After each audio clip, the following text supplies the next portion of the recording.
Welcome to the Jeremy and Andy Talk Movies podcast, where today we have background music. We do have background music. I don't know if you're going to be able to hear it or not. It's a real test of our microphones. It is. But if you hear it, just know. Just enjoy it. We decided what's more appropriate for this particular episode than musical accompaniment. Exactly. To talk about the movie that, of course, had to be a musical. There was no other choice. Yeah. Joker, Folie, Deux. Yeah. So we talked a little last week about. Wait a second. Who are you? That's a great question. You didn't even introduce yourself. I didn't introduce myself. I don't even know who you are. Andy, this is why you're a great partner. You keep me in line. Keep me in check. Keep you in check. All right. I'm Jeremy. I'm Andy. And now you guys know. Now everyone knows. All confusion is cleared up. That's right. So we talked a little last week about the original Joker. Yeah. About the big success it was financially. Huge success. Critically. Yeah. And then I think, though, just from a, everyday person, the friends I talk to see it, it's kind of a mixed bag on people's feelings about it. Yeah. You don't hear, it's not talked about like Dark Knight or something like that. Right. Yeah. Yeah, for a movie that, again, was as big financially and critically as it was, there's a lot of people who are like, yeah, I think a lot of people land kind of where I landed on it, which was, I guess, respect it. Mm-hmm. Good filmmaking, great performance. It was a great performance. Just a dour experience. Yeah, it was a feel-bad movie. It was. So I said last week, I was like, I don't know if I'll bring myself to rewatch it in preparation for it, but I did. Yeah. I spent a night and I rewatched it, and I've got to tell you, I still respect it. Sure. Still think it's a great performance by Joaquin Phoenix. It is. And I enjoyed it significantly less than I even did the first time. Yeah. I was like, this is so dour. I always feel a little bad when I'm on my phone during movies. I was like, I've got to be on my phone because just sitting here watching this is so uncomfortable and miserable. I need to play a game or something to keep myself a little more. You need to Google pictures of cute puppies or something while you watch it. Yeah, I did the same. And yeah, it's a rough watch. It really is. And I know we'll get into this more, but it's mission accomplished if the goal is for the audience to be super uncomfortable and squirming in your seat the whole time. Mission accomplished, but yeah, it's a tough watch. Yeah. And it's incredible Joaquin Phoenix. It really is. I don't argue with him winning the Oscar. Yeah. And there's two things about it. One is it does a thing that I hate, which is some of this wasn't real. It was on a character's mind. And because it introduces the whole idea of he's an unreliable narrator the whole time. That's tough, yeah. And I just hate that in movies because I'm already watching a movie where I'm understanding it's not real. The movie's obviously not real. I don't need to know that the possibility that it's unreal in this. I don't need multiple layers of unreal. No, is what I'm getting. That's always tough. It's always tough to latch onto as an audience, no matter how ridiculous your movie is. I don't care if it's about aliens or ghosts or whatever. You need somebody in the movie needs to be reliable. Yeah. And it's not. I guess it was pretty important, but it's not even that's the whole point. As I'm saying all that, you could take a movie like Shutter Island, where that's the whole kind of point is that that's unreliable. True. But because that's the whole point, it makes more sense. Whereas Joker's when it has the curveball. The curveball is the girl he it makes it look like he's basically dating this girl, which from the beginning you kind of know something's she's up. She's not dating this guy. It's how does this happen? And in fact, she's never even and never then even when that met. happens, oh, okay, this makes sense. But on a second watch, it just makes those scenes more unbearable. Where you're unbearable and ultimately unnecessary. Yeah. So as I'm rewatching, I'm you know what I'm definitely doing during this scene of him not actually interacting with this girl is on my phone. Yeah. And here's the thing. How did that movie make $1 billion? And I don't even mean that as an insult. That is an insane amount of money. Who kept going to see that movie? That is really the question, the repeat watchers. But here's the thing. I went back and read I think I maybe already mentioned this last week, so I'm sorry if I'm being repetitive. Read a review that I wrote after it came out. Mm-hmm. And I said, that my two things were, why is this a Joker movie when it doesn't feel anything like the Joker? But also I get why it has to be a Joker movie because if it's not, who goes to see this? Yeah. But it's even just the huge the idea that it's a Joker movie, I could see that drawing in a big opening weekend. But for this to sustain itself, what did it do? $330 million US and $700 million worldwide. I just don't know who's going to see this movie. I don't either. So that brings us to the sequel. You said last week the sequel's gonna have to win you over, pretty much because of all we just said about the original. I was kind of in the same boat. I hear musical and I go, like I don't like musicals, but I was actually kind of intrigued. I think I kind of got the vision in my mind. I was like, okay, I think this is what Todd Phillips is doing. Obviously like the super deranged fantasy world. He's gonna be like, in his mind, even more off his rocker, yes, to the point where he's envisioning this is a musical, right? As he goes on these capers, it's turning into musical capers. I'm okay. So I've got a series of thoughts that I want to do before spoiler warnings, and then a series of thoughts after spoiler warnings. So I'll start with this. I mean, I guess we'll just get this away. That I did not enjoy this movie. Who would? I didn't think that was going to be like a big shock to reveal. My Joker Folie, don't go see this movie. I can be funny too. I wrote down a number of those. Yeah. No, this was awful. This was such a miserable movie going experience, and I don't want to jump the gun too much, but it's like, who is this movie for? Great question. And I'll let you take back over. So I didn't enjoy this movie very much. One thing I'll say positive for it is that Joaquin Phoenix is still really good in this bizarre role. Now, you joked last week, like, I'm glad to see him finally being weird. Like, and that really is like, it's like the instruction was, hey, I just need you to be as pathetic and weird and miserable as possible. And Joaquin Phoenix was like, I know exactly how to do that. Yeah, and we're going to do it for 2 hours and 15 minutes.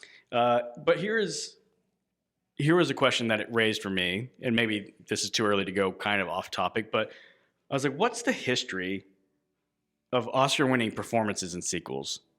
There's not a lot of that I could think of Oscar-winning performances that then showed up again in sequels. Like I couldn't really think of many that. Yeah. In fact, I was just like really struggling to think of any off the top of my head, like where somebody won an Oscar for a performance and then returned to that same role. I mean, the only thing I can think of that's even close, and it's not actually the thing, is Brando wins for playing Don Corleone in Godfather 1, and then De Niro wins for playing young Don Corleone in Godfather 2, but that's not even the same actor, obviously. Right. So I don't think there's any. It's a very unusual thing. And, so I'm sitting there going like, Joaquin Phoenix wins the Academy Award for Best Actor for doing this performance. Yeah. Repeats the performance to the same level. Mm-hmm. And I'm like, I can't imagine him getting the recognition again.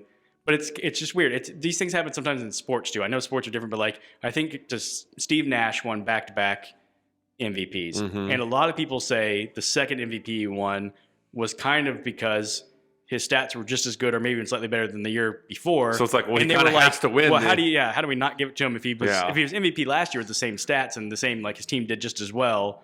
How do we not give it to him again? And I almost wonder, is like, are some voters going to feel that way about Joaquin Phoenix even for a nomination? Like, well, it's not, he was good enough to win, and is he suddenly like not even good enough to be nominated? Maybe we just got to nominate him again. I don't think it'll happen. I don't think it'll happen either. This movie is getting just dumped on. The internet has already turned on this movie. Yeah. So, it's a weird thing to think about. Like, it is. Why everybody returned to this. That's what I was going to say. That's my number one thing is, why did anybody want to make this movie? I mean, I guess we know the obvious cynical thing of why the studio wanted to make it. Well, yeah, because unfortunately, like we talked about, because Joker 1 somehow made over $1 billion. Yeah. And so I mean, I guess you could probably get on the line and be like, Joaquin Phoenix doesn't do a lot of sequels. And I think he probably felt like, hey, this is a movie that got me an Oscar. Maybe I owe it to him to like return. Maybe Todd Phillips wanted to prove it wasn't a fluke because it's such an odd thing out of his filmography. Have you seen the box office returns? Well, I'm not saying he successfully did so, but surely it was his kind of objective. You're probably right. But man, that is the thing that I saw this movie last night, and I just haven't stopped thinking of. And the same question is always, or just keeps going through my head. Why did they make this movie? I don't know. It was, I don't know. So I'm going to go ahead and say let's let's give the spoiler warning. Okay. You know, we kind of gave the how we feel generally about it, but just you know what? super safe. Here's a spoiler warning. There's really not that much to spoil because nothing happens in this movie. Well, and that's really what my next note was going to be, and I was like, nothing happens. So I said it's a slow simmer that never builds any momentum and then just ends. Yeah. I mean, I guess since we're already doing spoilers, I guess the spoiler is that Joaquin Phoenix's character dies in the end. But by that point, to me, the guy that stabbed him was the hero of the movie. Because it was like, thank you. This person is miserable. I don't want to spend one more second with this character. And hopefully now we can't bring him back. Yeah. So I'm going to back up a little bit to the transition from Joker 1 to Joker 2. Sure. Joker 1, my complaint was, this, what is the Joker that we know about? How does this guy connect to the Joker that we know? This, notorious villain. And in Joker 1, it's like most of the movie is building up to him becoming Joker. And by the time he becomes Joker, it's like he does a couple of things. He kills a couple of people. He's still not that threatening. It doesn't really happen. So you think, okay, good. Here comes the sequel. Now he'll start stretching into that. And instead, they literally go the opposite direction. Yes. Joker does zero nefarious things in this movie. I was thinking back over it. He doesn't have one heinous act. The only crime he commits is in the fantasy musicals. Sometimes he imagines himself. Yeah, like in the courtroom, he's like, that's it. That's literally it. Other than that, the only crime committed in the entire movie is when Harley Quinn sets a piano on fire so they can. Yeah, and then whoever bombs and we don't even know who that is. Right. Yeah, it's so weird because you're like, hey, there's this movie where Joaquin Phoenix, who's insane in real life, is playing the insane Arthur Fleck, who is the Joker, and you're introduced to Harley Quinn, who is basically the female Joker, and that's played by Lady Gaga, who is a little crazy in real life too. And this movie is somehow so dull and boring. I just couldn't. I was shocked at how dull this movie was and how it got over. And I was like, wait a second. Literally nothing happened in that movie. Yeah. Yeah. And that's where I go back to I thought I got what's going to happen with the musical. I was like, oh, it's going to be musical as they go on their escapades. But there's no escapades. There's no literally the musicals all feel randomly inserted. They all feel like he's dour and he's going to imagine a whole singing number. And it doesn't progress the plot. Nothing new is happening. It's just... You know what the music felt like to me? It was like they threw just a series of times in a bowl and drew it out. It was like, okay, at 18 minutes, we have to have a musical number, whether it fits in the movie or not. And it's just random. And then him and Lady Gaga would sing to each other, which really wasn't exciting. I mean, there was some dancing and Joaquin Phoenix did some tap dancing. So I guess that was cool. But it was like those musical numbers, it was just kind of okay. They just kind of lovingly looked at each other and sang. And then it cut back to, usually when they're saying, when he's imagining this, it's just a scene of him in Arkham. And it's like him and Lady Gaga are just kind of sitting there looking at each other. So it's like nothing happens in the musical numbers. And prior to the musical number, nothing was happening either. Yeah. Yeah.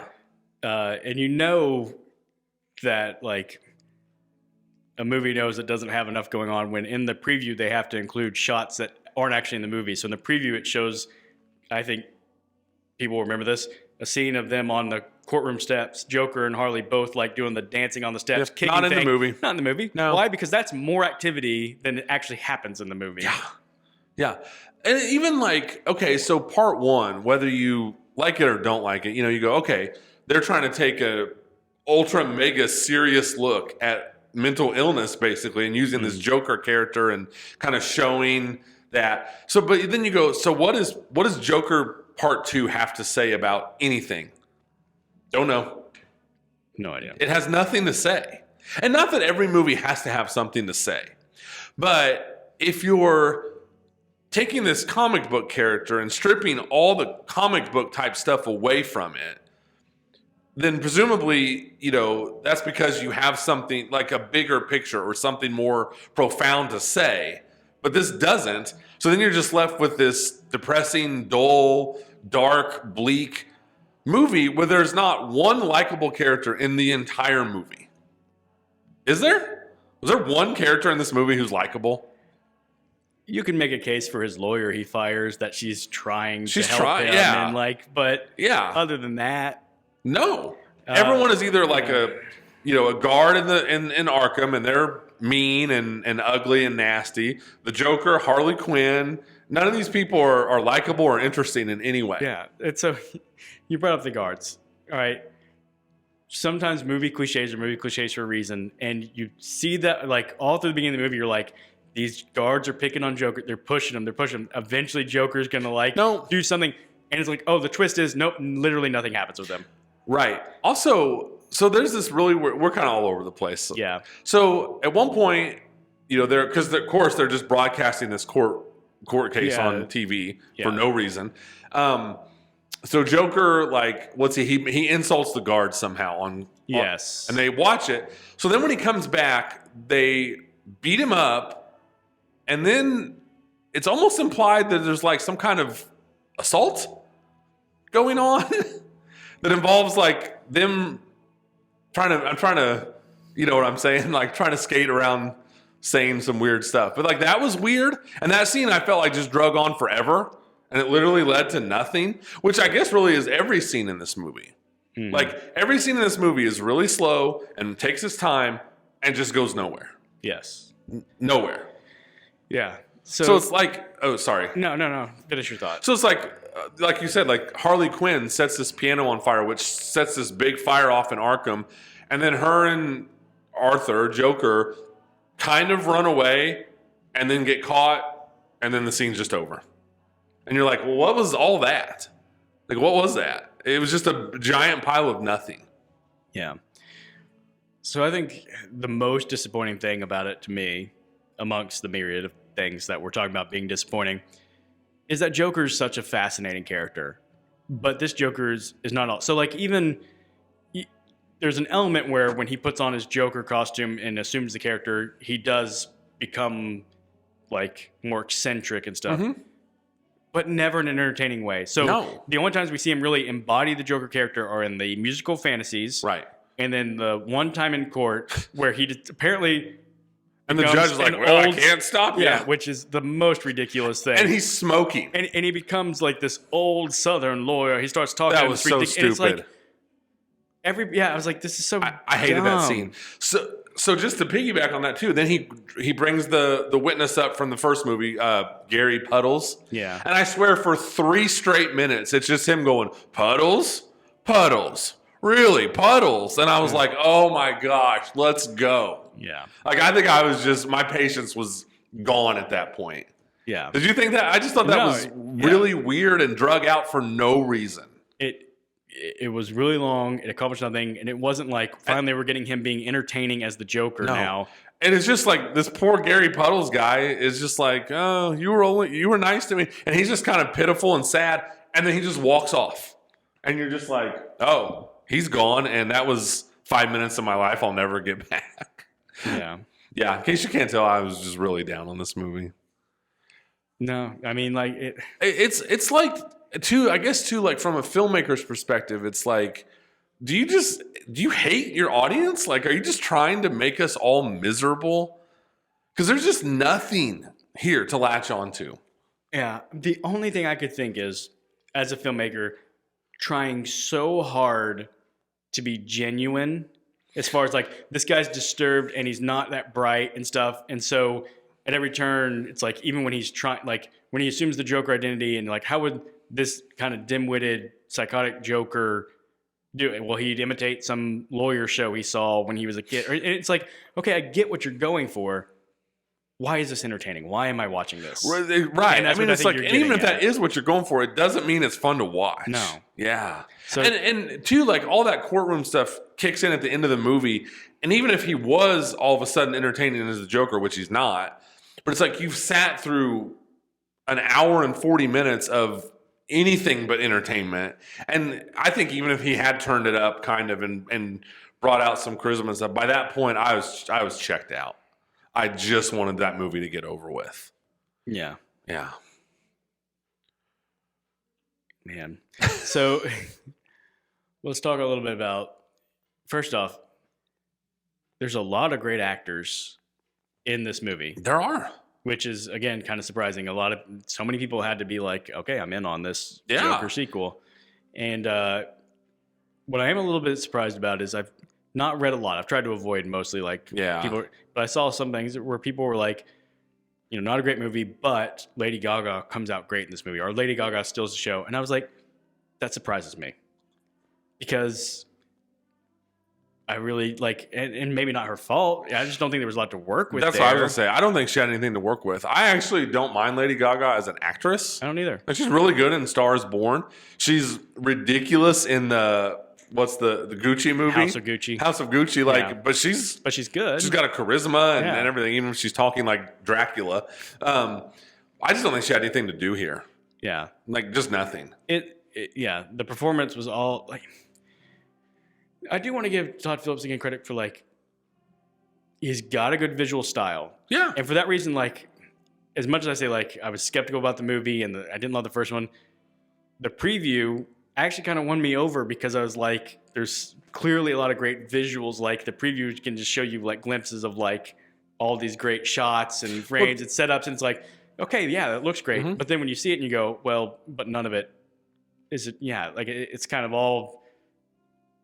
It's weird to say all style and no substance in a movie like this. Usually that's reserved for like Michael Bay movies, right? Not really long, slow, boring. No, I know what you're saying. Movies, but it's a cool shot when he's talking to her, you know, behind the glass, and she draws the smile, and he kind of moves his face over to match it. But again, like you talk through that character, and it's like, okay, she's supposed to be Harley Quinn, but it's like she just kind of there all of a sudden singing in this room. You know, all they do is look at each other and they're just instantly in love. When it's like, okay, they're both mentally unstable, so maybe.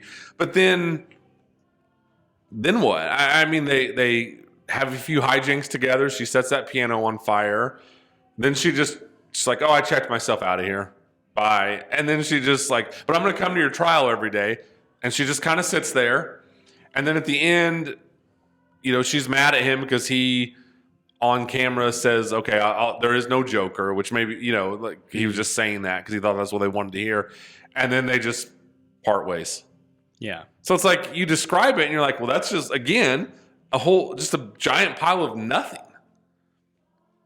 Yeah. Not an interesting character. You know, and again, I'm not faulting Lady Gaga. I think she was perfectly acceptable in the role. She had nothing, just nothing to work with. It's like, we already know she can sing. That's how she became famous. So she doesn't even have that, like, oh my gosh, like we have this revelation that Lady Gaga can sing. And we already knew that. So again, you're just kind of left with nothing. And then that last scene, she's just like, okay, bye, Arthur. And she just walks away, and that's it. Yeah. Yeah. Like, sometimes the movie presents things like, and I'm like, oh, was that actually the payoff? I thought that was the buildup. So like before his last day of trial, shows her getting ready, and she's completely donning the like Harley Quinn look, and it's like, here we there's go. a long build up to it, and then there's a slow mo of she's entering the courtroom now, like fully Harley Quinn, and then nothing happens. I'm like, wait, was the payoff just seeing her walk in as Harley Quinn? Like, and even like the Harley Quinn look, you know, because they're trying to be so realistic, it's just very subdued. I mean, it's the couple of lines and the kind of the color scheme and the outfit. Yeah. You know, you see like the Harley Quinn from the comics and stuff, and it's like the full like jester. And I didn't want that. But I'm just saying, and I think it ultimately goes back to your point, is this shouldn't just not have been a Joker movie. Yeah. I mean, I think Todd Phillips could have made some movie about some deranged guy who kind of develops this cult of personality around him. And that could have been effective. But then it doesn't work to try and take the cartoony, comic booky, even if it's darker stuff like the Joker character, and then combine it with like ultra realistic depiction of like mental illness. You know, we talked about it with something else a couple weeks ago. Some things just don't match together. Yeah. And I think these movies are proving that these things do not. Even though the box office returns of Joker 1 says they do, I ultimately don't think they do. Yeah. I mean, I was literally sitting there trying to think, like, what would happen if we took more Batman properties and gave them like the super serious, super realistic, like Mr. Freeze, but it's like Todd Phillips, Mr. Freeze. It's like, oh my gosh. I feel like even Batman himself, like, what if we took Batman, and what do we all love Batman doing? Fighting crime. He's not going to do that. Yeah. What is he really going to do? It's going to be him dealing with the emotions of losing his parents. It's going to be him crying for 2 hours. Therapy, a lot of you know. And it's like, holy cow. And I don't want to say like, man, they got lucky with Joker 1. I don't think that's fair to say because it's an incredible Joaquin Phoenix performance. Todd Phillips is a good but it definitely felt like you look backwards on it, it's like that's some kind of weird lightning in a bottle. Yes. For that movie to make over $1 billion and Joaquin Phoenix to win an Oscar. And this was just proof of like, man, as we talk about a lot on here, Hollywood, learn when to leave well enough alone. Yeah. I'll give it credit for one more thing. I think it's got a really great score. The score I thought was really great and like chilling and stuff. And I was literally thinking like the score is carrying a lot of weight in this movie because nothing's happening. Yeah, because if it's him just sitting there like staring off into space, and if you don't give me something that's like that little, I don't want to try to hum the score, but that haunting like I know exactly man what deep in his thoughts score, then you'd be like. And there were times I was still kind of like that. I was like, in the first 20 minutes, I felt like there was 11 scenes of him taking his medicine and then opening his mouth so they could check to see. I was like, we get it. We get it. Yeah. Also, did you see what the budget for this movie was? I'm scared to know. $200 million. Why wouldn't it be? Why would making a movie where Joker sits is playing in a regular guy and doesn't do any crime cost $200 million? Which is, again, we've talked about before, it's probably a whole other podcast about just how out of control these movie budgets are. Yeah. And it opened to $40 million. It opened to like 60% less than what Joker 1 opened up to. You know, you Google the weekend box office and the headline's like Joker, Folie, Deux bombs. You know, and it's like this movie, just nobody was asking for more of this. They weren't, obviously. Critical bomb, box office bomb. Between, in our eyes too. People were not asking for this, let alone for asking for it to be a $200 million movie. Yeah. Where that $200 million went, I have no idea. I mean, it's a good looking movie. Right. But it doesn't look like, you don't see $200 million up on the screen. No, I mean... I don't think Nolan's Batman movies cost $200 million, and those are action movies. Prestige action movies, but action movies. For sure. Yeah. Yeah, I have no idea how that cost $200 million. That really bummed me out, though. I will say, again, Joaquin Phoenix's physical transformation, impressive, sure. Could I have, done with him being 20% less? Yeah.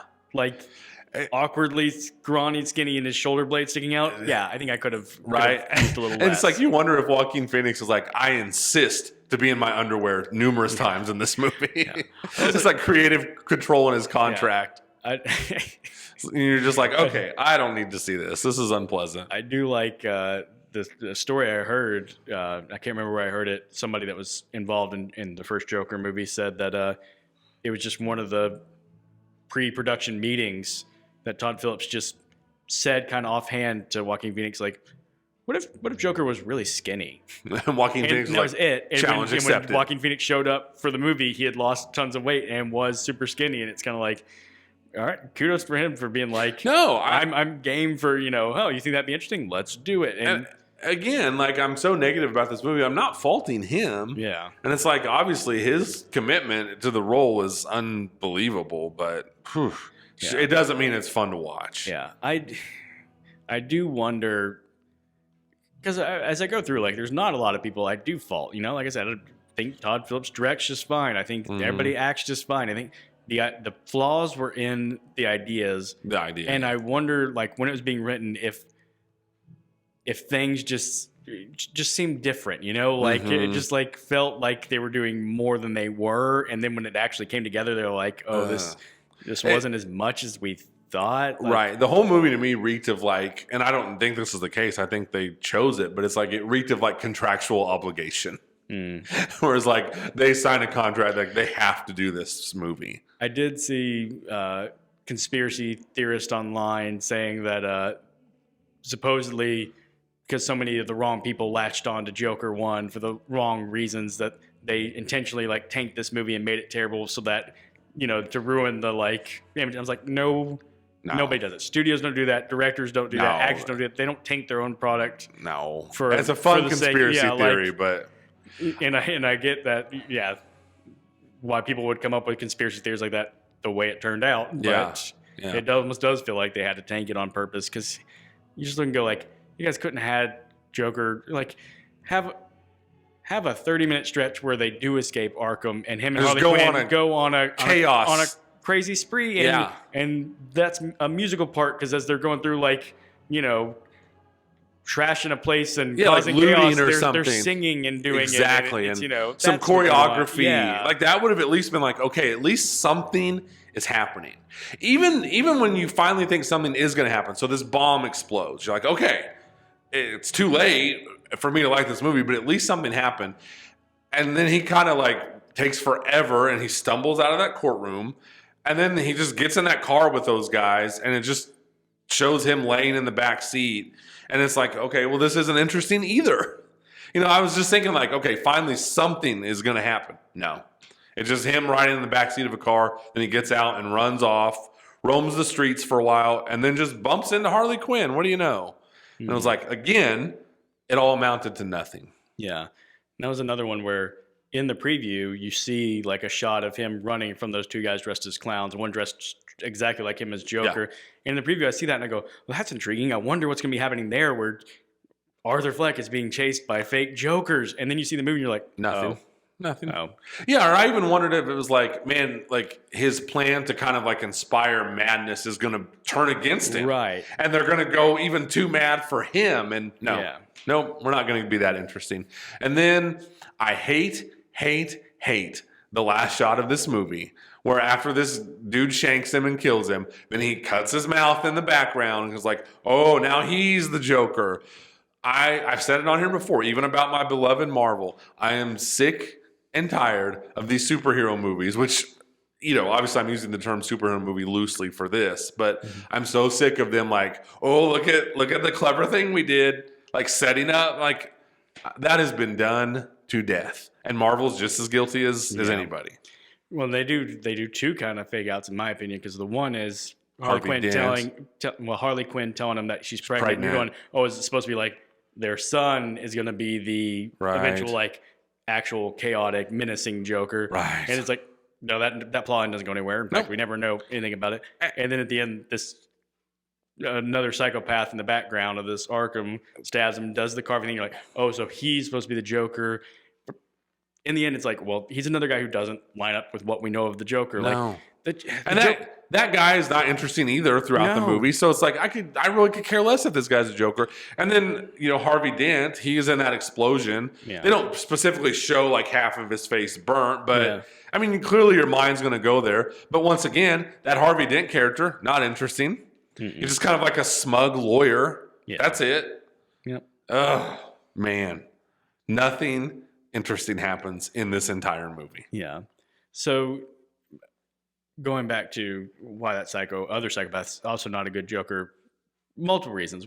One thing that bothers me about this is if he's not the Joker that interacts with the Batman, in any case, and I know this is so loosely tied into all the rest of it, but it's like Joker has never showed up in the Batman world and people gone, hey, remember there was a guy who called himself Joker several years ago and there was a whole big deal about him and people dressed up as clowns and like, this is a whole big thing. This is a callback. Nobody's ever referenced that. So it's like, it's stupid. Yeah. And then the other thing is Joker, for all his chaos, is really smart and really controlled in his chaotic way and stuff. So like, I get the idea that he's a psychopath, but he's not the kind of psychopath that like, you know, is in Arkham Asylum, like out of control or being weird. Like he's more of like somewhere he's being quiet, holed up in a room by himself, tinkering with electronics and bombs and stuff. Like that's the kind of crazy that Joker is, that would actually make sense as a villain that goes up against Batman. Yeah. Not an actual. Well, for our whole lives and for the whole time of the Joker character's existence in comic books and stuff, he's like the ultimate, like he is Batman's rival, the ultimate rival for Batman.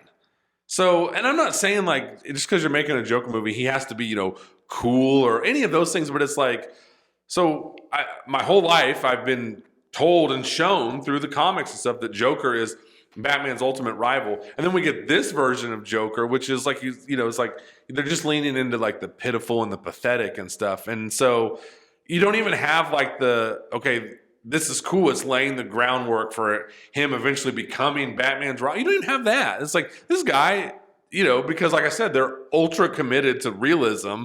This guy is such a loser, and it's all nothing. And I think another problem is it further muddies the DC water. Yes. Which is already just a disaster.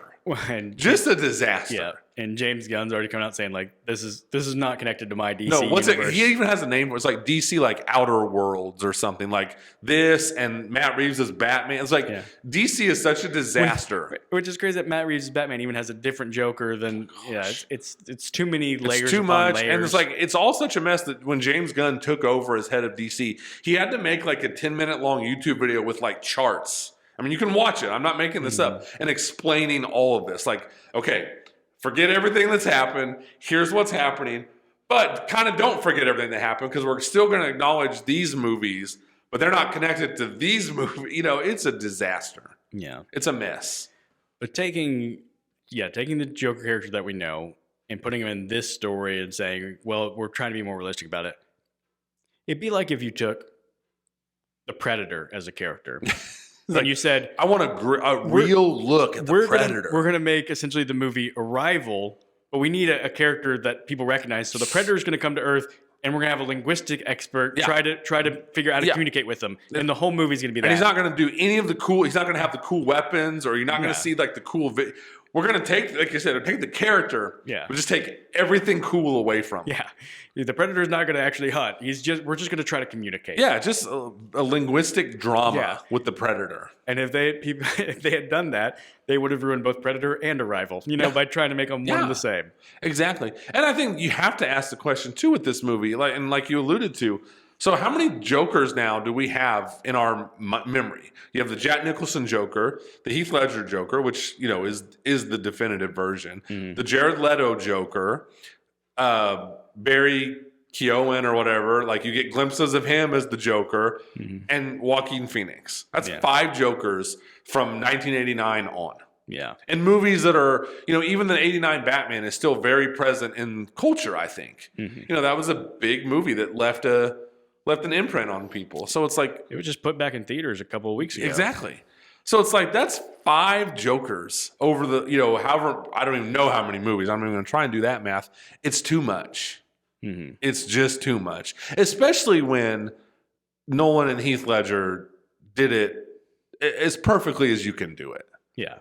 And so, I mean, I don't know if I have some kind of profound lesson from all this, but as usual, less is more. And... you can't just keep recycling this stuff and expecting us to just go, okay. And even like when I watched the Matt Reeves Batman, when it became apparent to me that they were, like, okay, here's another Joker. It was just an instant like groan from me, like, oh, another Joker that I have to buy into. And they've run it into the ground. They just have. Absolutely have. All right. Just for fun, I want to throw out some alternate titles to you. Oh. Because after the movie, I was bored, and it had me in this frame of mind. You already said one. Yeah. Joker, Folie a don't. Joker, Folie a do. Yes. Joker, Folie indeed. So bad. No worse than anything that happens in the movie. Then I started thinking musical, and I was like, they really could have played off more of that. Maybe they didn't need the Folie at all. So they could have done Joker in Singing in the Pain. Oh, nice. Yeah. Job well done. Or Joker in High Strung Musical. Oh, nice. Yeah. And then finally, Joker. I really wanted to latch on to the Lady Gaga element here. Joker, A Star is Born. Ah, that's my favorite. That is my favorite because, Yeah, how they managed, those were great, by the way. Job well done. Thank you. We're showing a comedic side of ourselves today. Right. Well, it's the Joker movie. Good Someone grief. had to be funny. Someone had to be funny, yeah. It's like I said, you take all these elements, like eccentric actors in Joaquin Phoenix and Lady Gaga. Todd Phillips, I mean, he directed the Hangover movies. He's not afraid to push limits and push boundaries. Yeah. Joker, mental illness, explosions in a courtroom, all this stuff. And somehow they just made the most dull movie of the year. To go back to your conspiracy theory, it's like I don't believe it, but it's like it's not the weirdest thing I've ever heard because you watch it and you're like, or like I said, it's like, do you guys just is this a practical joke on the audience? Yeah. And so open bad, and I cannot imagine a world in which that doesn't just plummet second week. Yeah. Nobody's going back to see this. I'm going to predict right now, and we'll talk. Maybe we can set aside some time next week to talk. 70% drop. Yeah. Yeah. I think this just plummets. Yeah. I didn't look at the numbers. I knew it wasn't doing good though when I went on Saturday evening. Hardly to anybody the theater. there. Hardly anybody there. Yeah. Not a very full theater at all. Yeah. We went last night to a 5:00 show, and I counted there were 6 people in the theater. Besides, I went with Ryan, my son Ryan, six other people. Yeah, that's not great. And it's just like we talk about a lot of times, just social media buzz, TikTok type stuff. I'm not seeing anything about this movie. Yeah. Yeah. Not anything positive. That's for not sure. anything positive. Yeah. Just not any of that positive buzz, or just it's not a conversation movie. I have a lot of movie conversations in my life, and this has not been a part of any of them. Yeah, and I think I wanted to have this conversation because I wanted to be like, hey, nothing really happened, right? Like I needed to have that conversation with you. But other than that, it's not like, hey, I need my friends to go see it so I can also say to you, hey, nothing happened, right? No, this is a movie I'm actively going to tell people, do not go see this movie. Did you also notice that Joker committed 0 crimes in a Joker movie? Yeah, he did nothing really, and just not a good, not the worst movie I've seen this year. I would still say Madam Web is the worst movie, but I would dare say this is the least enjoyable movie going experience I've had this year. Because at least with Madam Web, it allowed us to laugh a lot. It's fun bad. Yeah. Yeah, it's like, you can come in, you can make your jokes and laugh about it. It's just this is made a million times better than Madam Web. Of course, but just, you're right. As far as just enjoyability, because I imagine this one is exactly like the first one, where the first one, like I said, I respected the first time, even though I didn't love it. I was kind of like, I still think it's a good, well-made movie. And a lot of it's because when you don't know what's going to happen, it kind of does keep stringing you along. Like I said, it's a slow simmer, and you keep expecting it to build momentum. Yeah. So it kind of keeps you hooked. But for a second watch, I bet it would be just like the first one, where if I were to watch the second time, I'd be on my phone the whole time going, oh my gosh, I know we're just trying to get through this next scene. And you know what? I don't even know what I'm waiting on. Right. I mean, at least Joker 1 does build, to the De Niro scene and stuff. And it's like, okay, something's happening. There's when it builds to his first murders on the subway car, we shoots through guys like, hey, we've been building that, and now there's some payoff. And then he has the violent outburst in his apartment with his former coworker, and these things. He kills his mom. Stuff happens. Thing is happening. Yeah, and it's like, even I agree with you. I don't like everything that was happening wasn't really happening, but that's at least something where you go, oh, okay, like that. At least makes you stop and think about the movie. Like, oh, okay, this was never happening. She's not his girlfriend. Nothing. I can't express enough how little happens in this movie. And just being here, I feel bad for her having to return in this movie for nothing. Yeah, and it's like she didn't even. I mean, I don't want to speak for the actress, but it's like she didn't really look excited. I guess she wasn't supposed to be excited, but it was just kind of like, just give me my lines, let me say them, let me get out of here. That's how I felt about it. Yeah. Yeah. And it's like her and Joker had no interact. Like, he was just sitting there. And I just want to say one more time, you touched on it. I just want to say one more time how stupid that was when he is dressed as Joker in the courtroom, smoking a cigarette, talking like a Southern lawyer. That was so stupid. I just thought that was so dumb. Yeah. And asking so many questions or making so many comments where I'm like, at some point the other lawyers are objection, is none of this is relevant. None of this is matters. So it fails as a Joker movie. It fails as a courtroom movie. It fails as a musical. Just a lot of fails going on here. Yeah. And I'm all for, we talk about it. I want movies to win, and I want movies to succeed. In good conscience, I would never recommend this movie to anybody. I just wouldn't. You know, I'm all about, like, we talk about it a lot here. I'm all about championing, I can never say that right. Championing movies. But no, not this one. Don't go see this movie. It's a waste of your time. Yeah. So before we wrap up, I did want to say I went and saw that movie Saturday night, and then Sunday, because you're working another job, and we rearranged our schedule a little bit, and then you went to see this movie last night. I went back to the theater. It was like, I need to watch some things. It's sort of a palate cleanser after Joker, Folie don't. Folie doo-doo. Folie doo-doo. So I went and saw The Outrun, which stars Saoirse Ronan. Yeah. I don't know how to say her name correctly, but I feel like I say it closer correctly if I say it real quick fast and kind of Irish, you know. Saoirse Ronan. Say it like the guard in Joker would say. Yeah. And it's kind of a decently well-made artsy movie about a girl dealing with, I can't imagine her making an artsy movie. And all I thought was, not all I thought, but I was just watching it, I kept thinking about, this is why I said in our buying stock in people thing that, like, it's not that I don't believe in her as an actress, but like, she just doesn't seem to have an interest in populist movies. Yeah. She wants to be an artistic filmmaker, and she may get an Oscar nomination for that movie, and it's going to be one of those Oscar nominations where a lot of people are like, oh, that's it. I haven't seen that one. Yeah. And she's good in it. It's not a bad movie. It's a confusing movie for a while. It's one of those movies that is non-linear, and kind of the only hints it gives you with the timeline is she dyes her hair. It's so, like, sometimes her hair is all blonde, sometimes it's mostly blonde with blue on the end, sometimes it's pink, and you're trying to track, like, wait, so which, using the that's the old Eternal Sunshine of the Spotless Mind trick. Exactly. Yeah. So it was okay. You know. Gotcha. Can I tell you something? Yes. I'm pulling a Jeremy. I went and saw Megalopolis. Yes. What a train wreck! Good grief! What a disaster that movie is! What is happening? We were seeing so many good movies this summer. This movie is.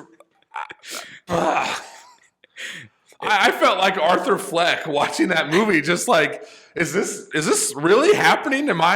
Is this all in my mind? Like, I don't know. I would love to. I don't know if we need to have an entire podcast where we just try and talk through that movie. I don't know, man.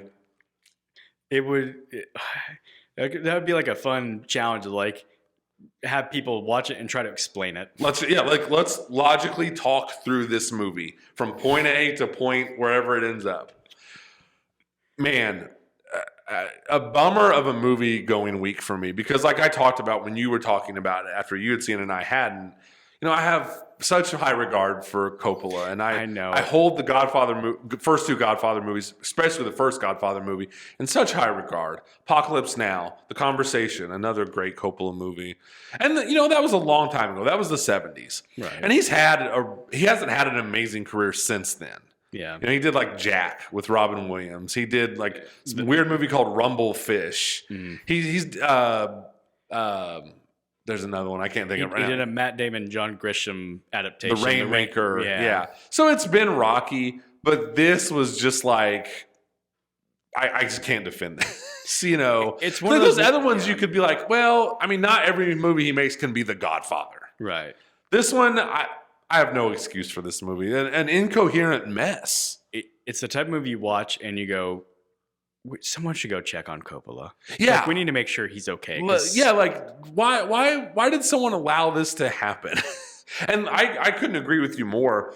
Like, in turn, the actors, God bless them, I think they're trying, but it drags them down. They don't elevate the material. The material pulls them down. Yeah.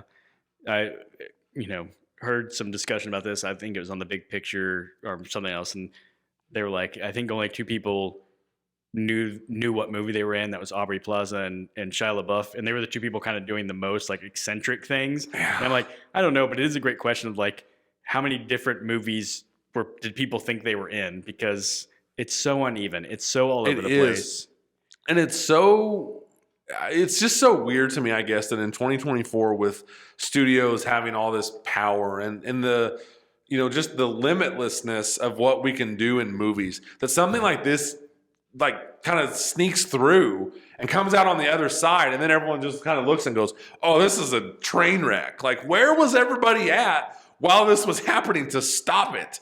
And it's like we've talked about before, you know, movies now, like they made a Batgirl movie and it just disappeared and will never be seen. Why didn't, I don't know. It's just so weird. It's like, why didn't someone do that to this movie? Like, why didn't someone mercy kill this movie? Yeah. Yeah. Oh. And, you know, we understand. You just laid out the case for why people still want to work with Coppola, because his run was so epic. It was.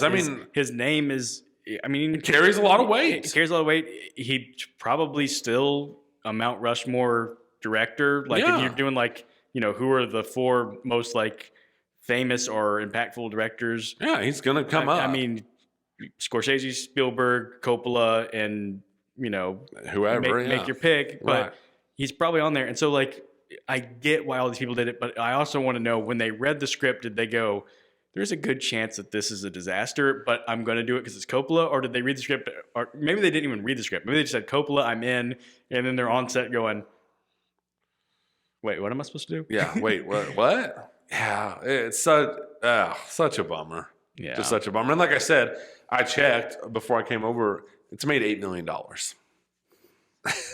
And it's not going to climb much higher. So, I mean, you're talking hundreds of millions of dollars lost. And it's like, there's a really good chance this is his last movie he'll ever make. Yeah. And it just is so depressing to me to think, like, this is where his career just dies. Such a bummer. Yeah. Such a disaster. But, you know, I guess in his mind, he's probably like, you know, it is a lame way to go out, but every day has been a blessing since he survived making Apocalypse Now. Right. So, that literally almost killed me. Yeah. He literally had a heart attack on the set of Apocalypse Now. And I don't know. It's like we talk about on here, you know, movies are just wild. Like, who would have thought you could say, you know, you watch, you know, I saw The Godfather in theaters earlier this year. It was one of the highlights of my movie going year. And then you go like, who would have thought that here, you know, fast forward a few months later, we'd be talking about just an all-time dumpster fire of a movie from the same director. Yeah. Movies are weird, man. You just never know. Yeah, weird. So one last movie I saw, because I made my trip to the theater double feature yesterday. Mm-hmm. I saw the Outrun. I was like, I know that's going to be like an artsy drama. So I was like, I'll see a comedy to follow it. So I saw a movie called, pardon my language, it's the name of the movie, My Old Ass. Oh, yeah. Aubrey Plaza. And I'm like, I like Aubrey Plaza. So like, I actually want to see it. And it came out the same weekend of Megalopolis. I'm like, I'm really curious to see the movie that Aubrey Plaza came out with. She was in Megalopolis. She's in My Old Ass. Yeah. And I thought, going in, I was like, there's almost no chance that, interestingly enough, the better movie is going to be the movie called My Old Ass and not the Francis Ford Coppola movie. And But this is where I land on it. It's not a bad movie. I actually kind of enjoyed It's a cool premise. It's a cool idea. But I think it's mismarketed, and probably for a reason, to get people there. It was way more sentimental than I expected, and a lot less comedic. Well, Aubrey Plaza is just so associated with like that sarcastic. Yes, the sentimentality is really like what worked in it. Like, it's a lot of like family and like her. It's, you know, okay, so people don't know, it's Aubrey Plaza is an older version of this person meeting and interacting with the younger version, and so her advice to the younger person is mostly about like, you know, like, hey, spend some time with your siblings and your mom and all that stuff. And like, so, and it starts to get sentimental like that, like, you know, making those memories. But it's a little bit false marketing because Aubrey Plaza is barely in it. Oh. She's visibly on the screen probably for all of 5, maybe 10 minutes at the most. Wow. And then her voice is on it a couple more times, but it is mostly just the younger. The trailer definitely makes it seem like she's in the whole movie. Yes. So like, I was kind of like, okay, like I came and I'm like, that's why they marketed it that way. They got me going, I'd like to go see the Aubrey Plaza movie. Yeah. And she's very interesting. Not in it very much. Interesting. So, but I like I said, it still kind of won me over. It definitely does the thing where it's like, it starts off, the way it starts off, I'm like, okay, they're going for like the really like, you know, edgy teen comedy type thing. And, you know, the young girl was kind of wild and eccentric. And then her and her friends are going out camping to do shrooms or shroom tea. And that's what first makes her see. Right. And so you're like, okay, they're really going over the top. And then to pivot into like this really sentimental movie, it's like, I don't know that it worked. They were blending too many things. Yeah. It didn't like fit. And I liked the movie more when it was being sentimental than when it was being a comedy. So it was weird that like I went going, well, I just watched a drama. Let's have a palate cleanser of a comedy. And then it's like the comedy parts didn't work and weren't even as much the movie as I thought. And the like, the serious sentimental, sappy even stuff. You know, like to use your analogy, some movies, you know, just throw too much into the stew. Yeah. Sometimes, a lot of times less is more. Yeah. And sometimes that genre blending or dipping into multiple, you know, doesn't work. And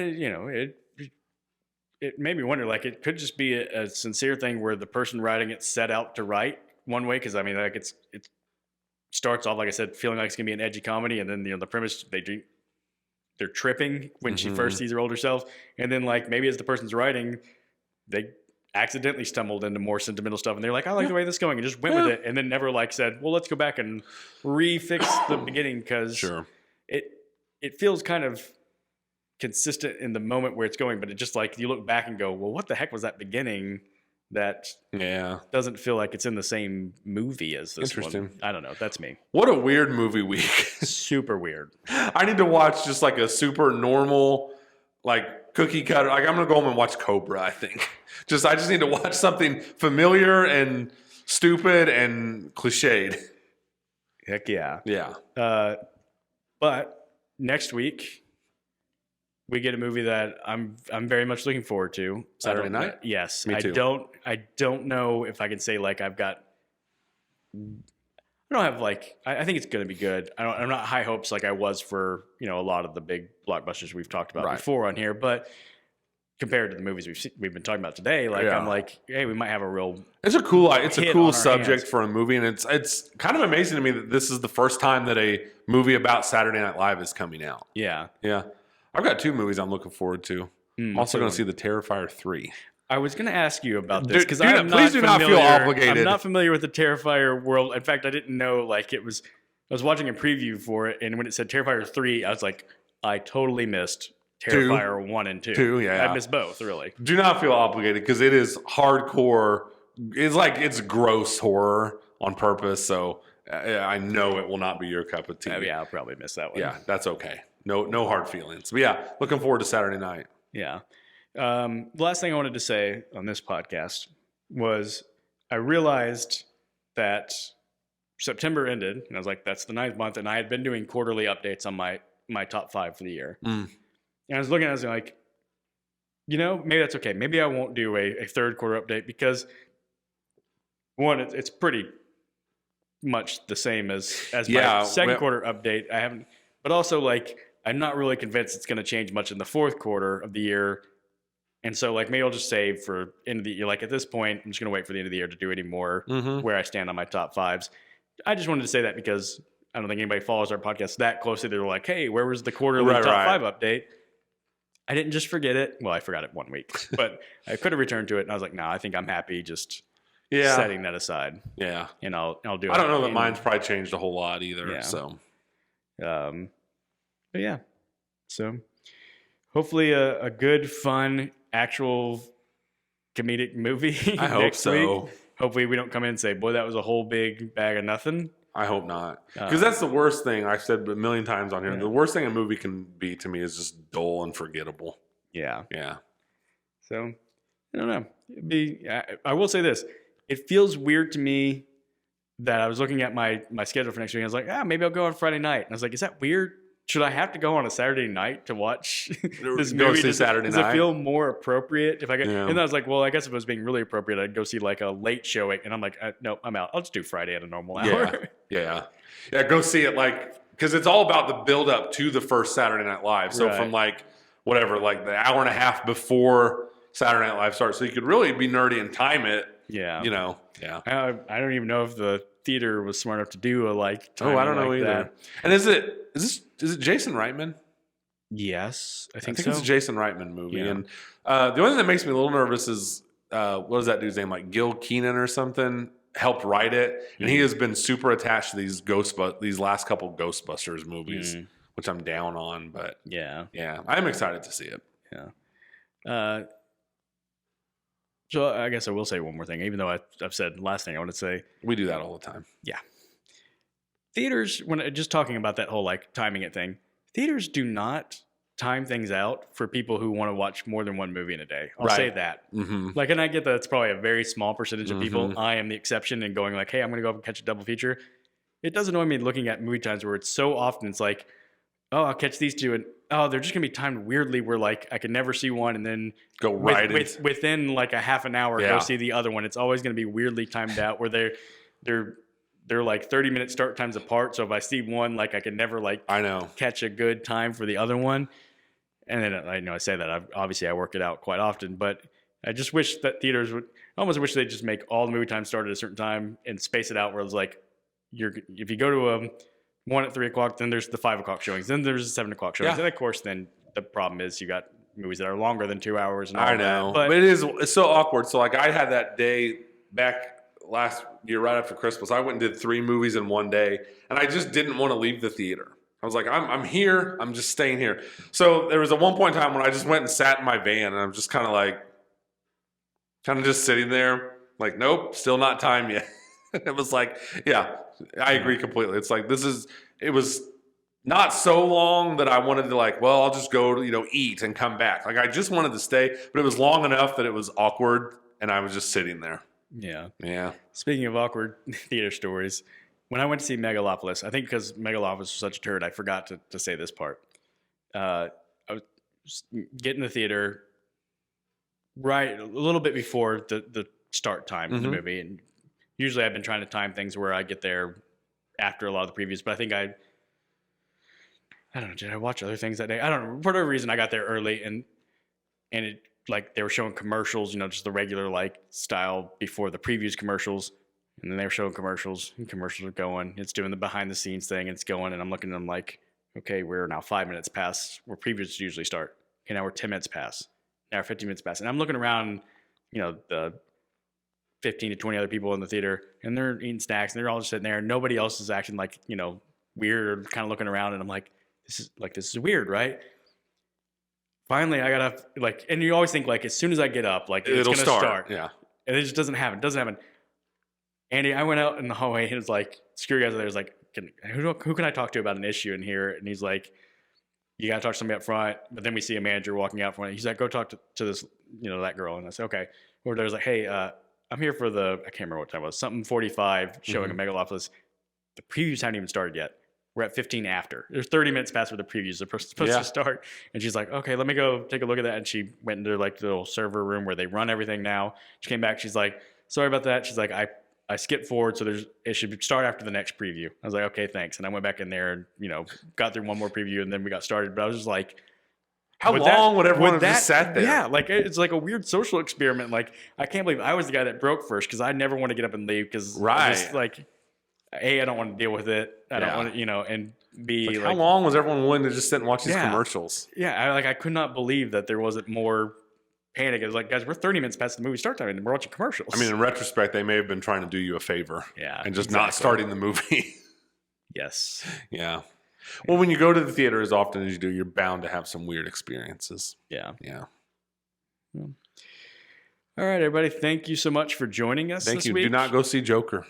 Don't do it. Don't do it. Yeah. Yeah. We'll see you next week. See you next week.